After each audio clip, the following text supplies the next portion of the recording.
Let me tell you another story. Once a long, long time ago, all people had 4 legs and 2 heads. And then the gods threw down thunderbolts and split everyone into 2. Each half then had 2 legs and 1 head. But the separation left both sides with a desperate yearning to be reunited. Because they each shared the same soul. And ever since then, all people spend their lives searching for the other half of their soul. Faster than a speeding bullet, more powerful than a locomotive, able to leap tall buildings in a single bound. Look, up in the sky, it's a bird brain, it's a plane, it's iWalter. Yes, it's iWalter, strange visitor from another planet who came to Earth with powers and abilities far beyond those of mortal men. iWalter, who can change the course of mighty rivers, bend ears with his annoying voice, and who disguised as Walter Interranti, mild-mannered janitor for a great metropolitan newspaper, fights a never-ending battle for truth, nonsense, and the American way. And now, another exciting episode in the adventures of iWalter. Hey everyone, this is Walter from iWalter. Yeah, I wanted to do a show tonight. My topic is actually going to be on solitary confinement. I don't know if you know what that is. Sorry about that. I just adjusted my keyboard and it made a lot of noise. Today's date is the 15th of July, 2018. And I was a little bit disappointed last night because I've been planning this for the past, I would say almost close to a year, because I know I bought the tickets. Wow, you can even hear the whiskers on my face while I'm wiping it. Wow, this is really sensitive mic. The Taylor Swift concert was actually on both the... Oh, well, I got the wrong mouse. Sorry about that. It was both the 13th, which people are saying that was the date of her birthday. She was born on the 13th, 1989, so she's 89. She's from Reading, PA, because she kept on mentioning that last night. Reading, PA. Well, actually, she was born December 13th, 1989. So, somebody got the months mixed up, but they got the correct date. I did not know I know she was from Pennsylvania. I didn't know she was from Reading, PA. I know when I worked at the Great Train Store that was actually one of the places that they what do you call it? That's actually one of the places that I think me and my friend and manager used to visit. I thought it was Reading. No, I might be getting that confused because there's a place called Steamtown, and I thought that was Reading, but I don't know. He would have to correct me, my friend Todd. So, honestly, it was a really good concert. Real quick, before I do forget, because I had a couple other things I wanted to mention, that intro that I put in before my credits was actually an old episode of Xena, and it was one that actually stuck in my mind. Actually, it was a different one of Xena, but this episode I watched just actually about an hour or two ago. I mean, they're all about 20 years. Well, let's see. Yeah, I guess they're about 20 years old now, maybe even more. I never watched it when it first came on. Hercules, Xena, Young Hercules. I'm starting to learn about that now. One is because I have a lot of time on my hands. Two was because I actually met Kevin Sorbo, and he was very popular on certain shows, and Hercules was one of them. So, they both shows actually. There's another show I watched with Kevin Sorbo. It was called. I always get the name wrong. It was a Star Trek spinoff, Andromeda, and they always did a lot of best of shows. Like they would do a couple original shows, and they said it would save a lot of money by just putting clips from previous episodes and call it a best of. And they did that numerous times on two of Kevin Sorbo's shows, but I was surprised they've done that with Lucy Lawless and Xena. Well, it was kind of nice they did that though, because I'm trying to answer why I put this intro in. And it kind of fits with the show, what I want to do. I want to play 2 sound clips I found on YouTube real quick. The episode I watched today was called Athens City Academy of the Performing Bards. So it was actually really good. It was a best of episode, though.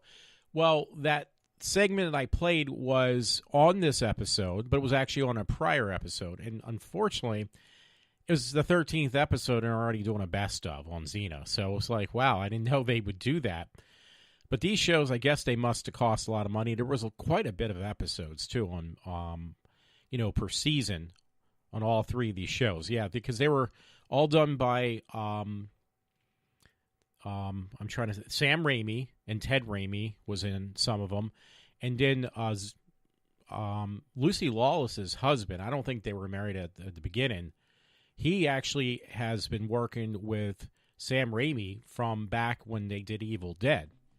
So the thing was I liked about Xena, it's a lot more serious than the other show of Hercules, because Kevin Sorbo likes to be kind of clown around, I guess, a little bit. I love the man, but it just gets a little too goofy sometimes with some of the episodes he does. So they toned it down quite a bit with Xena. I mean, there was some comedy in there too, but not quite to the extent that they did with Hercules. Anyway, that saying that she that was actually I hate to use that word, Xena's sidekick, Lucy Lawless, and I'm trying to look for the characters. Gabrielle, that was the character sidekick for Xena. There was one for Hercules on that show, and it was a character known as Aeolus, and Aeolus was really cool. But the character, like the supporting actor, did the same thing. Now, Xena was up for a lot of, I think, awards and stuff back in the day because, it was a very strong show for women in general, because that's why, Hercules was for boys and men, and then Xena was for the girls and the women. So, but they were both actually decent shows. Personally, though, I think Xena was a lot stronger because it did add a lot more drama and less comedy, which I appreciate it. So I remember hearing that, and it's just like it was really heart-wrenching to hear that. Well, how does this fit into your segment of your show or what you want to do? Well, actually it does, because if you listen to that, I didn't understand it at first. When I heard her say this, Gabrielle, the character, she was saying it to actually, of all people, was Aeolus from Hercules. They did a crossover show. I guess they did quite a few crossover shows back and forth. And the purpose of that segment was that people need each other. We need human contact for the most part. I mean, there's few, really very few, maybe 1 or 2 people that are down in history, maybe one who actually doesn't need anybody else. But in general, people need each other. We are social creatures. So it was like, you know what? This reminds me, I had pulled this up a while back because I haven't used it as much when I should, because it's actually a very useful tool. Is my thing. It's my thing. It's that Oculus Go, where you can, do these virtual reality things. Well, one that actually stuck in my mind, and I was definitely very claustrophobic while watching this little clip, was one on solitary confinement. And, I could barely make it through it without it just really bothering me. And the purpose was that they put you in a room with your VR headset on that makes you see how it is to be in solitary confinement, being like having no contact with anyone and just basically being in a room the size of a closet, a broom closet, or actually a shoe closet or a closet, whatever. And you spend your whole entire life sometimes in there as punishment. And that's like, to me, that's, hey, I don't care how conservative I am. I don't care which side says this is like inhumane. It is just inhumane, period. So that's what I wanted to do it about. So how's that fit in with the whole thing from Xena? Well, if you listen, people need each other. That was the purpose of me playing that segment at the beginning of the show. People do need other people. So being isolated can cause a lot of emotional and mental health problems. So I did get 2 segments. They are a little bit long, and I'm probably going to have, for once, I probably will have a short show because those segments are only 6 minutes. That's long. But they are very, very right to the point. Now, I could be complaining about the shit going on, excuse me for my language, the crap going on with, Donald Trump, which is just ridiculous. I mean, you hear this about England and how they just can't stand, and they were protesting Donald Trump over there, even when he was playing golf in Ireland, or I think it was Ireland. They were just really just stirring up trouble. And it's like, this man has done so much for our country and for the world, and he's just an average businessman, a very smart one, but he's an average businessman who has done more. I've heard this, and there was even a segment from, I'm going to have to look for that. Actually, I will probably rip that now, too. From, I have to look it up now, and I'll just rip it then. Oh, okay. Laura Ingram, and that was really good. So it's probably going to be a show of rips again, so I apologize.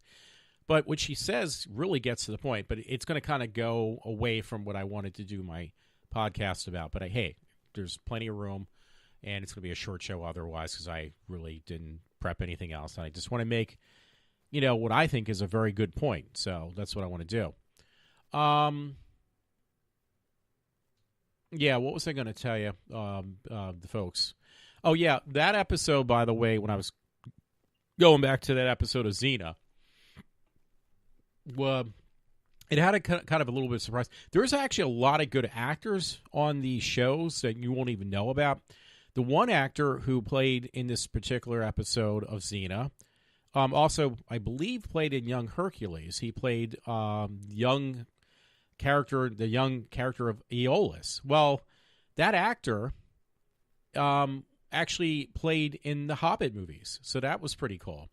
And then the guy who played young Hercules, I think his name is Dean O'Gorman or something. Well, he played in like a lot of these shows. He played young Aeolus in Hercules and young Hercules. And there was another actor. Let me look for my box because I know it's Gosling. Hold on one sec.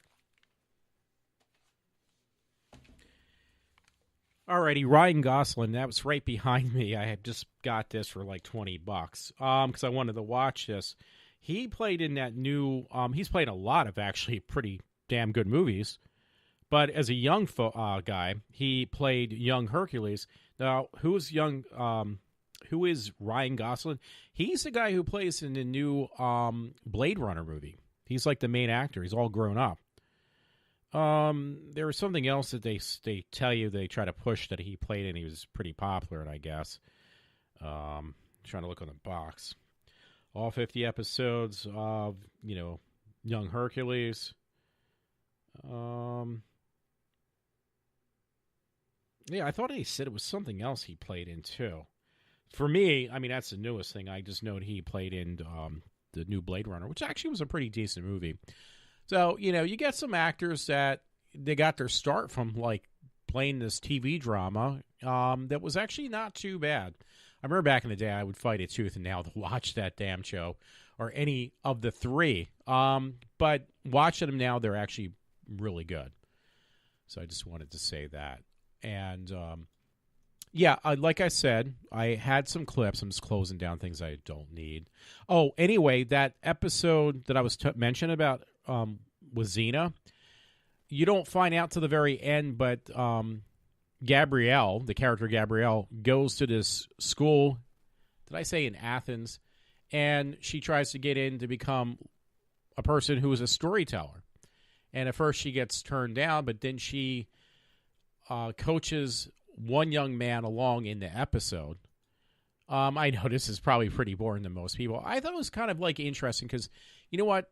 The best thing about storytelling, though, It was called Athens City Academy of the Performing Bards. But, Gabrielle had to, give this guy a little bit of a push, become very important in history, in real history, not from the show, but they kind of made you like, okay, I want to find more out about this, which I did. I just shut it down. She was coaching along. It's you know what? I shouldn't have shut this stuff down, and I did. Homer. So I shut everything down right away. Yeah, so the character that she was conversing with on this particular episode was actually Homer. And that was actually really good because, I remember I heard that name. I was like, yeah, Homer sounds familiar in Greek philosophy. I mean, is it Greek philosophy? I mean, that was a real person, though. I'm doing a quick check. Okay, here we go. Homer is the name of name ascribed by the ancient Greeks to the legendary author of the Odyssey and two epic poems that are central works of ancient Greek literature. So, it's just funny. This is stuff you don't learn. And what other better way to learn about history but make it more interesting? So, the show actually, without you knowing it, it's very loosely based. It's dramatized to a large extent. I'm not going to deny that fact. But you actually learn a little bit about history, and you might not learn a lot from the show, obviously, because it's a show about entertainment. But it definitely makes you want to look, and even now you have this, like what I'm doing now, you can look it up online and find out about these people. So a lot of these Greek philosophers and stuff were incorporated in the show just enough to keep your interest or get your interest up and trying to learn about these people. So, I'm looking at some of his literature that, Homer had written. And again, that's the best way to learn stuff, I think. Not a lot of people are agree. You should just go right to the source and not have to be entertained by it. But you know what? For people like myself who have a difficult time learning new things, that is actually very helpful. Entertainment can be used as a useful tool. I don't think it's used that way as much anymore. I think it's more being opinionated. Is that the right word? It's, one person's opinion from here we go, the liberal left, who just basically brainwash you. What can I say? Brainwash the individual to think a certain way. See, and that's the thing that was lost because, again, back in the day, you could use television programs or movies to actually not only entertain a person, but actually or have fun. A lot of stuff, it's really far-fetched. But I hate to say this, though, but even shows like Star Trek, that's pure science fiction, Walter. It has nothing to do with reality. Well, I hate to tell you, a lot of people that grew up watching that show, or Star Trek, if it wasn't for them who got influenced by shows like that, you probably wouldn't have such things as the modern computers, and I hate to say this, or your flip phones, your flip cell phones, which eventually became the cell phones you use now. Your what do they used to call those, candy bar phones or something? The ones that don't flip over. They're going to go back to flip phones. So a lot of this stuff came from fictional movies, science fiction movies and stuff. And even I would think such things, because films were around way before we ever even had NASA. So what gave people the influence to reach out into outer space or find exploration elsewhere? Well, it's from science fiction and fantasy. So if you didn't have that, people wouldn't even, I wouldn't think, would even kind of approach those different matters or things, whatever. So anyway, I do want to rip the one thing from Rip. I do want to. Yeah, I do actually. I do want to rip the segment that I was mentioning about from Laura Ingraham, but in the meantime, because it's going to be a little bit lengthy for those two clips that I did already,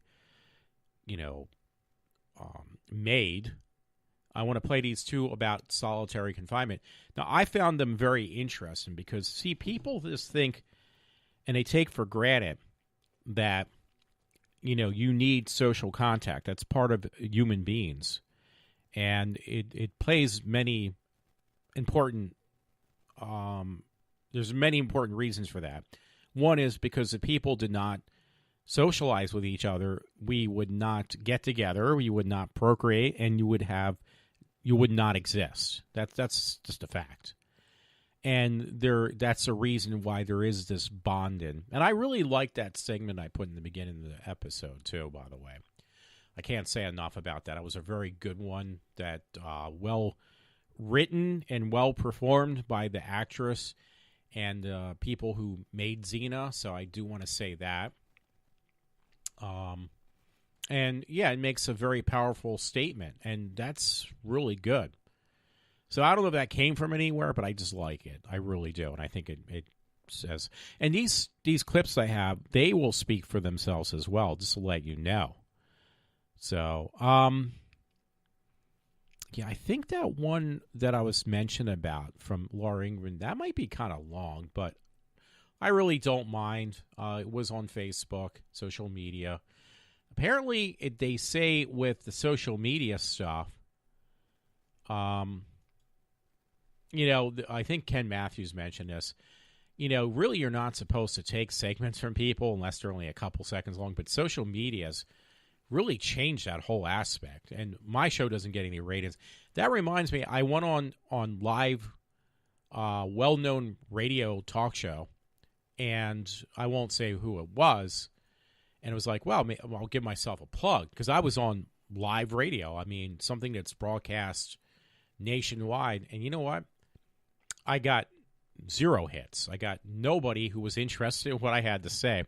So in a lot of ways, that's really good. But at the same time, it's kind of depressing that I was hoping to maybe get a few people that would say, hey, you know what? I like the way he presents himself, meaning myself, and, get some type of response back. I got nothing. I mean, it was like dead in the water. So that was kind of depressing. Alrighty, so let me just continue on. And again, I hope you enjoy this segment I'm going to play. I'm trying to think anything. Oh, yeah, when I went to the Taylor Swift concert, I thought it was fantastic. I was very disappointed in my seats because I got it was at Lincoln Field Financial, and I got seats on the field. And it was like, well, these seats are really good, and they weren't any different on price. I paid for these seats, which I thought were good, than the seats I could have got that was quote-unquote general admission. Well, guess what? The general admission seats not only were the same price, they said, well, general admission means you're going to be standing the whole time. You won't have a seat. You're going to be standing. I was like, forget that. I've gone to too many concerts like Lady Gaga, Rob Zombie. I'm going to go see him again because I got that ticket a long time ago. And it's finally coming up in 3 weeks. Is Marilyn Manson. And it was like, you know what? I hate these concerts you stand. You end up getting crushed. I saw Miley Cyrus that way. I had seen Al Jurgensen from Ministry that way, and it was a real pain in the neck. I did not like the show at all because I was getting crushed. And these are different types of shows. I want a seat, so I figured, you know what? I'll sit a little bit further back, which I thought it was only going to be a little bit. And they said, oh, you got fantastic seats. And it was like, these seats are horrible. I can't really see anything. I just saw a dot. That was all I could see. And guess what? The general admission seats, I guess they didn't want people jumping around, so they put seats down. And it was like, wow, if I knew that, for the same price, I could have got seats right up. And they called it the Snake Pit because some reason she had this theme on this tour of Taylor Swift with snakes. Why, I don't know. And the thing was, yeah, I would have enjoyed it more if I would have got, like, because I just saw, not recently, I just saw Depeche Mode, and I saw, I also went to this other concert, completely different again, Demi Lovato, and both times I had fantastic seats. So this time I had crappy seats, and then I had my camera set up wrong to the wrong setting. So I had taken 300 pictures, and I got 4 pictures out of 300 that were okay. They weren't great. They were okay. And it was funny because Taylor Swift, she actually was on this gurney thing, and she went right over my head. I mean, I could see her private parts. She was that close. I mean, she was right over the top of my head on this gurney. I was like, wow, I can get a really good picture of Taylor Swift. Well, guess what? It turned out okay. It actually turned out pretty blurry, but it turned out okay. So out of 300 pictures, I got 4 blurry pictures. So that really upset me. I was like, you know what? Next time, I will just suffer through sitting in these mosh pits or whatever you want to call them, because she called it a snake pit. Same idea, general admission. I will do it. And it was surprising because she played both Friday the 13th and Saturday the 14th. Both shows were sold out. Like, nobody really cared about the opening acts. There was a lot of people. But once Taylor Swift went on, I looked around, and every seat that was sold was filled. There was not one empty seat. So that's very impressive. The thing was, I hate to say this, and I hate to be the pallbearer of bad news, but the thing was, it was 99 or about 90% females. There were some interesting gay couples there. I don't want to go into that, but one guy did wear, a young couple, man and man. The guy had on the negligee, and he did kind of draw some eyes. And there was a guy there with a mohawk who had his mohawk up. It was kind of entertaining. Some of the dress wear the people wore was unique. The girls, there was a lot of women. The bathrooms were so filled that the females were going into the men's room and using it and they had 5 ladies' bathrooms and only 1 men's bathroom. And we had a fight for our position in the bathroom with women that was 90% women in the men's bathroom. So that was a little annoying. The thing that was heart-wrenching, though, there was 2 young ladies there that were had Down syndrome. Obviously, they showed that kind of look that indicates, they have Down syndrome.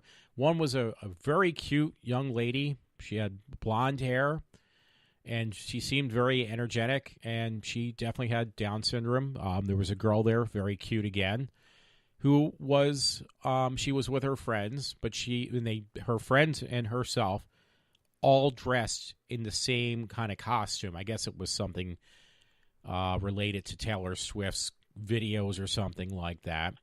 Very cute kids. They were teenagers, but the girl was definitely albino. She had white skin and white hair, the whole 9 yards. Very cute girl. So that's kind of stuff my heart goes out to. I'm glad that they enjoy this stuff. They get inspired by Taylor Swift, and I know she reaches out to like everyone, so that's really cool. The thing that I found a lot bothersome, I went to there's a Comcast bar and grill. It's owned by Xfinity. And there was a lot of women and girls in there, and they were extremely rude. I mean, extremely rude. They have to go out of their way.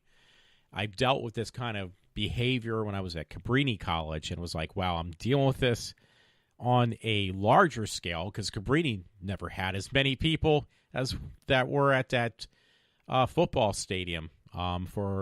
Is it a football stadium, Lincoln Field?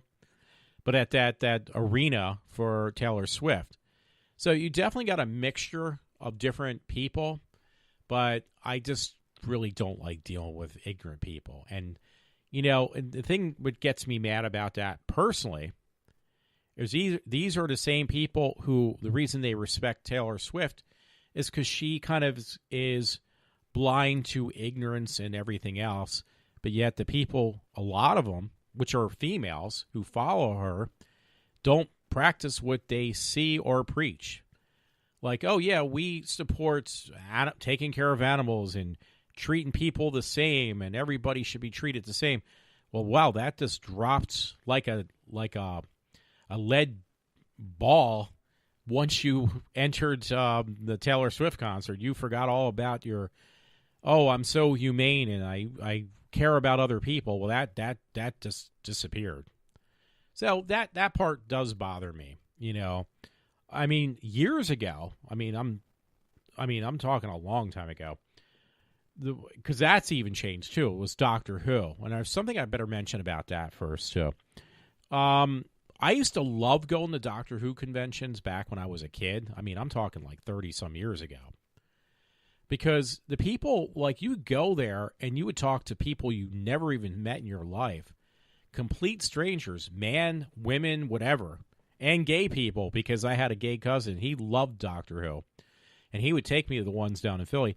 And everyone did get along. All of us talked about everything except Doctor Who after a while. We would mention certain things. We would argue about who was our favorite Doctor Who.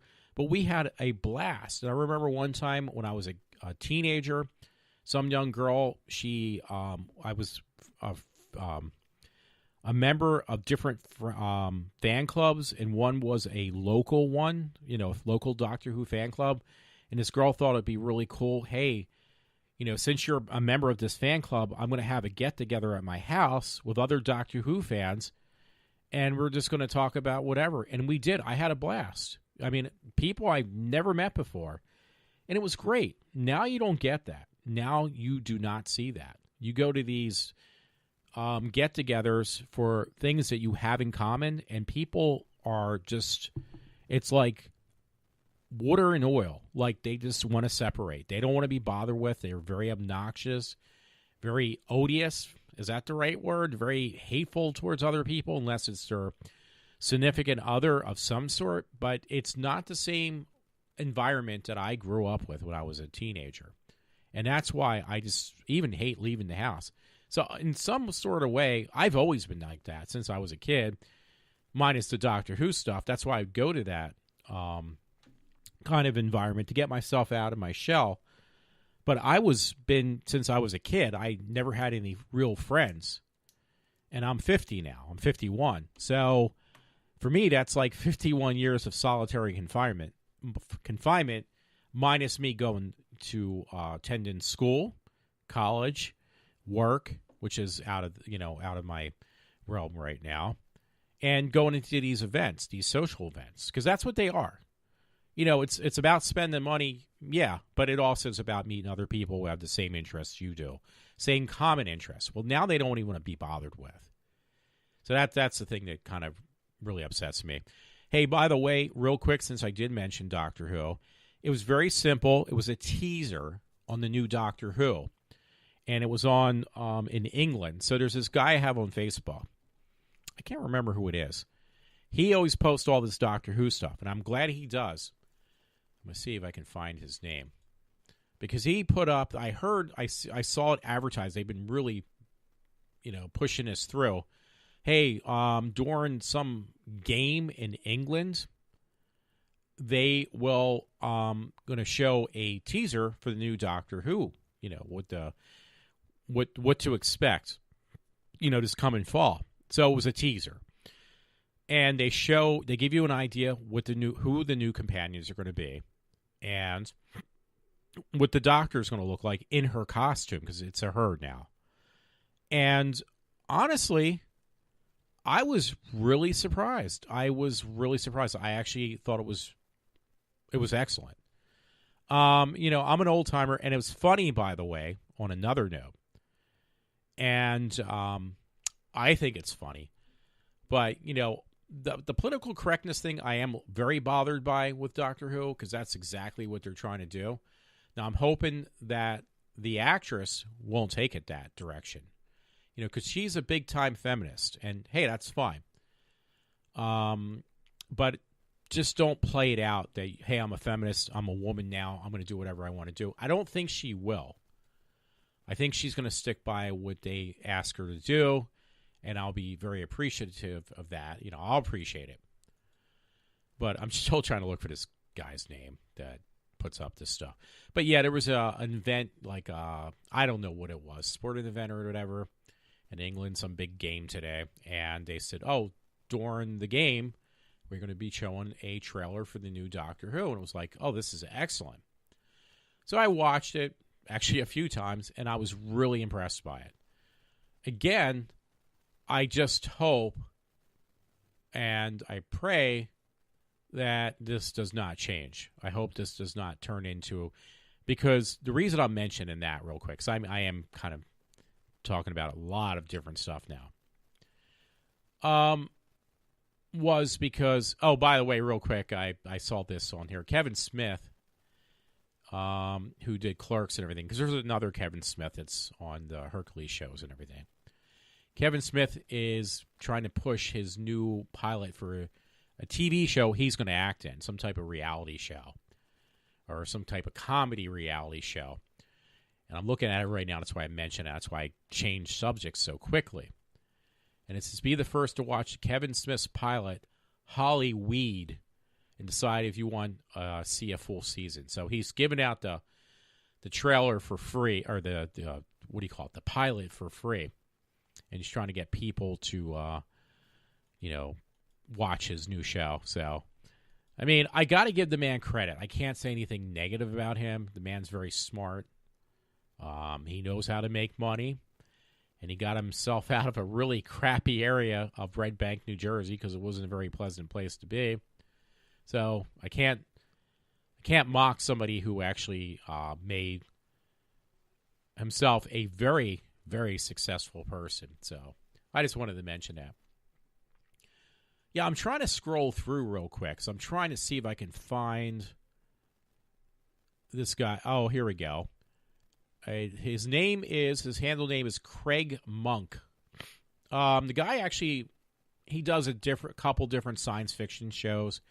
The gentleman is from England, and he finds stuff, I don't know how, minus that, he's in England, so he gets first bids on all this stuff.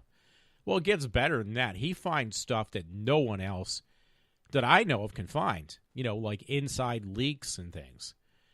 So this dude is really cool. I think I texted him once, conversed with him shortly on Facebook, and he is really good. I have to give him like a big thank you. Or as Ken Matthews would say, give him an air hug, because, dude, this stuff is excellent, the stuff you come up with and you post on your Facebook page. And I can't thank him enough. Not that he'll ever hear this, because nobody else does. Even when I'm on live radio, I can't even get any listeners. So anyway, I did rip that thing, like I said, from Laura Ingram. I'm going to fit that in. Yeah, I'm saying her name wrong. But right now, let me try to fit in these two segments, and then I'll try to fit in the Laura Ingram. You know what I mean. Laura Ingram.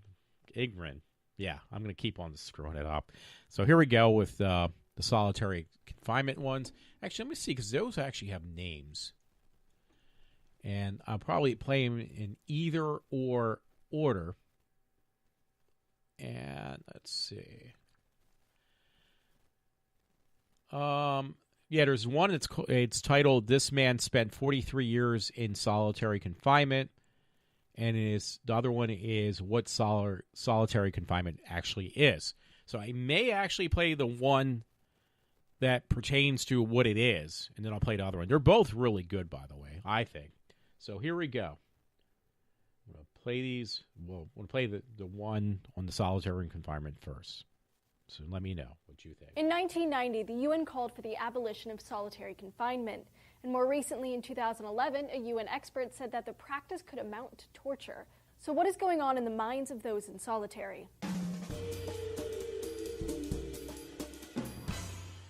Hi everyone, Julia here for D News. Solitary confinement is the practice in so-called supermax prisons of holding inmates in a single cell for 22 or 23 hours a day for months or years on end. While some think the practice makes prisons safer and reduces violence, it may make prisoners more at risk for mental health problems.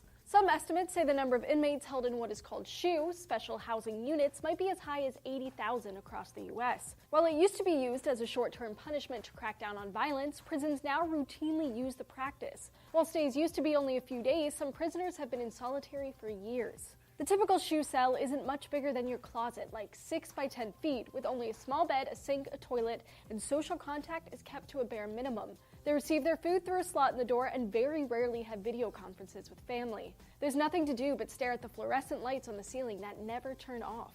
But what kind of life is that, and what does it do to the mind? Humans are very social creatures. One study published in the journal Perspectives on Psychological Science found that loneliness and social isolation can have just as much of a threat to health as obesity. Other studies, like one published in the Proceedings of the National Academy of Sciences, found that it has serious psychological effects as well, like inducing anxiety, aggression, and memory impairment. The researchers think it has to do with an enzyme in the brain. 5-alpha reductase type 1 is important for the production of the hormone allopregnanolone, which regulates levels of stress. In socially isolated mice, the researchers found that the production of that enzyme was reduced by 50%, which could mean more stressful hormones in the brain. Another study in the journal Nature Neuroscience found changes in the prefrontal cortex of socially isolated mice. The cells in the brain that make white matter made less of it after 8 weeks of isolation. This lessening of white matter production in the prefrontal cortex impacted emotional and cognitive behavior. The animals couldn't socialize as well when they met new mice. But total social isolation and sensory deprivation, like solitary confinement, is really difficult to study. You might know about the famous rhesus monkey experiments in the 50s, where baby monkeys were taken away from their mother and given fake wire moms. Well, the same researcher studied how isolation affects the monkeys, where baby monkeys were separated from their mothers and placed in what's known as a pit of despair. Basically, it's a metal container they couldn't climb out of. After months of this solitary existence, they exhibited mental distress and showed signs of full-blown depression. It doesn't sound like something you'd want to do to a human being, yet that's what it seems like is going on inside of America's prisons. One review of the literature found that prisoners experience a wide range of ill effects from the experience. One study found that a great majority of inmates in solitary suffered from serious psychological trauma. 91% of the prisoners sampled suffered from anxiety and nervousness. More than 80% suffered headaches, lethargy, and trouble sleeping, and 70% feared impending breakdown. There could even be physical damage as a result of psychological stress. Some inmates turn to self-harm and lash out in other physically harmful ways. The lack of sunlight and exercise can lead to other kinds of physical distress. All of this puts a lot of strain on a person. According to psychiatrist Terry Coopers, prisoners in isolation account for just 5% of the total prison population, but nearly half of its suicides. Some research shows that it doesn't make prison any less violent of a place. One recent study published in the journal Quantitative Criminology found that solitary confinement made prisoners no more or less likely to commit violent crimes when released back into the general population. So that kind of takes the meat out of the argument that it makes prisons safer. One study published in the journal Criminal Justice and Behavior found that removing mentally ill prisoners from solitary confinement and adequately treating their illness actually reduced prison violence. To learn more about what it's like for those who've survived the ordeal, our sister show Seeker tells the story of one man who spent over 2/3 of his life in solitary confinement. Woodfox was held in solitary confinement for decades. While Wallace and King were eventually released, Woodfox remained incarcerated. In total, he spent over 40 years in prison, almost all of which in solitary confinement. What do you think about solitary confinement? Let us know down in the comments below. Keep coming back here to D News. We've got new episodes every day of the week. Okay, hey, this is Walter. Yeah, I hope you liked that. That rhesus monkey, when I was taking when I was in college, one of the classes I did learn about was the rhesus monkeys, because I remember I had watched a bunch of stuff for my psych and social classes. This was when I was at Montgomery County Community College. It was in our textbooks, but I also watched some PBS specials on that particular thing, and yeah, it was very eye-opening to say the least. So yeah, I mean, that's the same thing. I don't care if you're in solitary confinement all the time or not, but it's still, your lack of contact with people is going to affect your mental being. So that's all I'm saying, and I think I proved that pretty well. The other one is about that gentleman who was locked up in confinement for 42 years. Yeah, there was another one I did find that goes into a little bit of a different outlook on solitary confinement. I mean, but I think they're both really good, so I hope you enjoy it. And by the way, I'm surprised that I actually will probably get close to an hour tonight. Probably will get an hour tonight because I do have that other segment I want to do. I apologize. My voice is all over the place. So I'm going to play that now, the other one on the issue with solitary confinement. Yeah, it's the one that says this man spent 43 years. I'm sorry, I said 42 in solitary confinement. So that's the one I'm going to play next. So let me know because I just played the one again. Let's see. I'm trying to look for it now.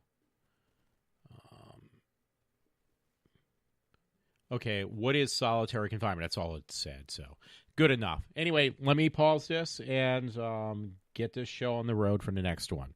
Human beings are social creatures. We love to surround ourselves with other people and share our personal stories and experiences. We crave connection and interaction.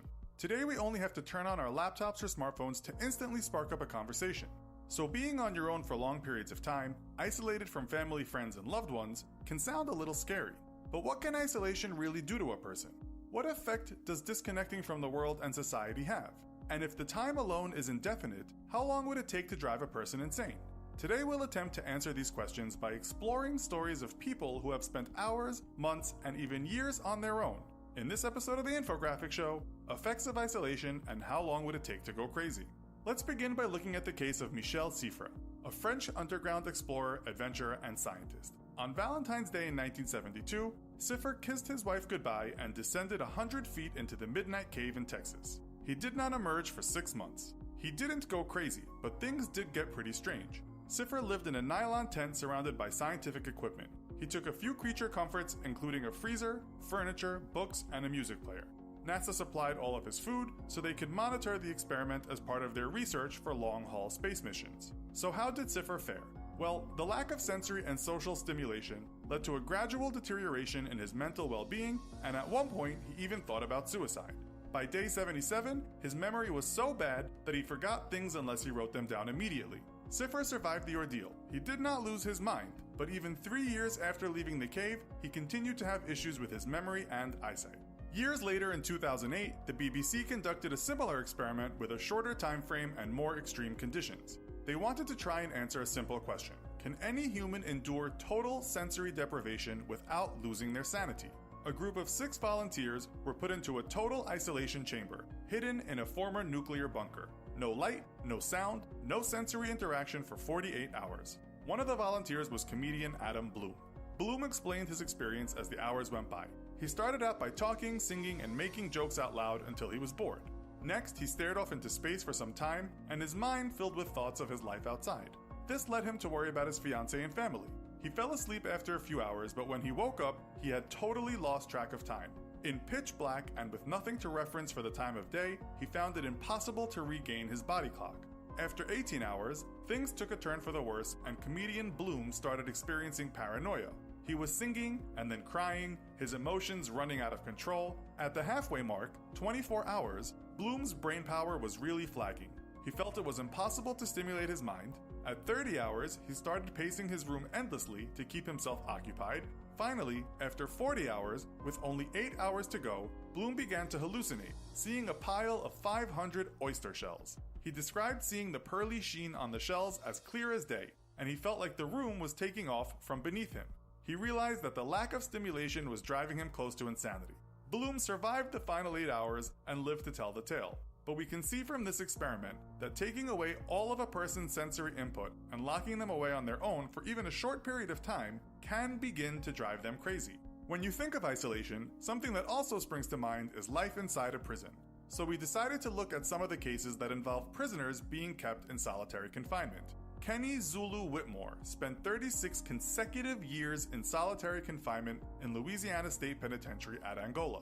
During his time there, Whitmore was deprived of virtually all human contact and spent 23 hours a day living in a 6-foot by 9-foot cell. After he was eventually released back into the general prison population, Whitmore was suffering from what he described as a constellation of muscle atrophy, cardiovascular hypertension, and deteriorating vision caused by a lack of light and visual stimulation in his stifling cell. 36 years in solitary. Now that's a long time, but it's actually not the record. With a little more digging, we discovered the story of Albert Woodfox. Woodfox was released from jail after a staggering 43 years in isolation. Like Whitmore, Woodfox spent 23 hours of his day living alone in his small cell. In 2014, he relayed his experiences to a blogger. Woodfox described what it was like to be locked in the cell for so many years. He said he feared he might start screaming and not be able to stop. He also felt he might turn into a baby, curl up in a fetal position, and lay there day after day for the rest of his life. Or that he might cut off his balls, throw them through the bars the way he had seen others do when they couldn't take it anymore.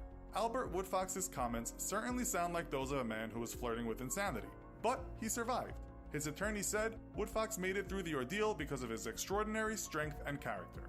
So we've looked at isolation experiments and the effects on the mind, and we've seen how years in a jail cell can push a person to the edge. What other extreme examples of isolation are there? Well, not everyone is forced into isolation. In fact, in some spiritual traditions, practitioners chose to retreat to the forest or into caves for years at a time. One such person is Tenzin Palmo, who at the age of 21 swapped her job as a London librarian for life as a nun in a monastery in India. But even that was not isolated enough for Palmo, and after a few years there, she moved from the monastery and started living in a cave in the Himalayas. The cave measured 10 feet wide and 6 feet deep, and Palmo stayed there for 12 years. 3 of those years she spent meditating, never laying down, sleeping seated in a traditional wooden meditation box for only 3 hours a night. The idea of spending more than a decade in a cave is certainly a crazy one, but this nun re-emerged years later to teach others in the monastery. Did she hold on to her sanity? Was she enlightened? We may never know. So today we've seen there are many examples of people being in isolation for long periods. How long it takes to drive you crazy depends on the individual and the conditions of their isolation. But even in the extreme cases we looked at, when people do lose their grip on reality, they also tend to recover. So, how do you think you'd react to being in isolation? Let us know in the comments. Also be sure to check out our other video called What Would Happen to Your Body If You Lived in the Bathtub. Thanks for watching, and as always, don't forget to like, share, and subscribe. See you next time! All right, that one was really interesting too. That was a bit different from the other one that I had played, but it gives you an idea. You're going to probably focus on the one individual in that segment that spend 10 years in a cave. Well, that's one individual, but I would say generally, most people, trust me, I even seen it for even shorter periods of time than 48 hours. Who will just go insane if they had no human contact whatsoever. I mean, people can say to me, well, you're not in a confined room. Well, actually, it doesn't matter how large or small the room is. It just matters who you are communicating with, intermingling with. Because I remember years ago when I was, had my freedom taken away, and this is when I was a preteen and a teenager, and trust me, I was clawing at the walls because I was locked up in mental state hospitals and stuff, and that was not fun. You have no communication with anybody. You have other individuals, but they really had their own thing going on, or there was probably the same thing you have in everyday life outside in the real world. You have people who have those cliques. And, there's that old saying, which I've said it before, you can be in a room full of people and still be alone. So the bottom line is, just because you're in a room or in a mall or something else like that, it really is not much different than being in solitary confinement, in my opinion. So, but the point that I wanted to make is, hear this stuff. There's actually a lot more other interesting ones. But I would take forever to play them all. I just wanted to make the point of, if you are isolated from other people, it's not very healthy. That's the main point I'm trying to make. But there's other types, in my opinion, of solitary confinement. And, I see more people now that, and this goes to the part that I normally talk about with conservatives and liberals. More and more, even though there's small, isolated groups of these liberals who are just plaguing the rest of our nation and our areas. Like, there's so much hate on a small scale that is just being expounded upon, and that is not good. Anyway, it is getting near. I didn't know I was going to get an hour. I do want to play the last segment from Laura Ingram. How do you say her last name? Ingram? and that was really good. So I did rip that, and I have it ready to go. So I'm going to play that, and I'm going to listen to it myself because I remember hearing it the other day, and it just caught my attention. So I want to play it again and like focus on just the audio now. So you and I will both be doing this. Okay. Well, the results obviously tell a different tale. The world is looking to America for leadership again, and this president is not afraid to lead. North and South Korea are talking peace. Trump is renegotiating things like the NAFTA deal. He's shown himself also to be a surprisingly deft diplomat, especially for someone who's not done politics before. His state dinner for Macron was a smash. And the way he's worked with Japan and China to try to box Kim Jong-un in has been really impressive. Now, people forget about the coalition he put together for those targeted Syrian airstrikes and the bold steps he's taken throughout the Middle East, from his outreach to the Saudis to moving the U.S. Embassy to Jerusalem. I mean, the truth is, we're in the midst of a time of pretty amazing peace and prosperity that we haven't seen since, I think, the 80s. And the economic renaissance that we're experiencing at home is due to the policies of Donald Trump and the optimism and opportunity they're generating from coast to coast.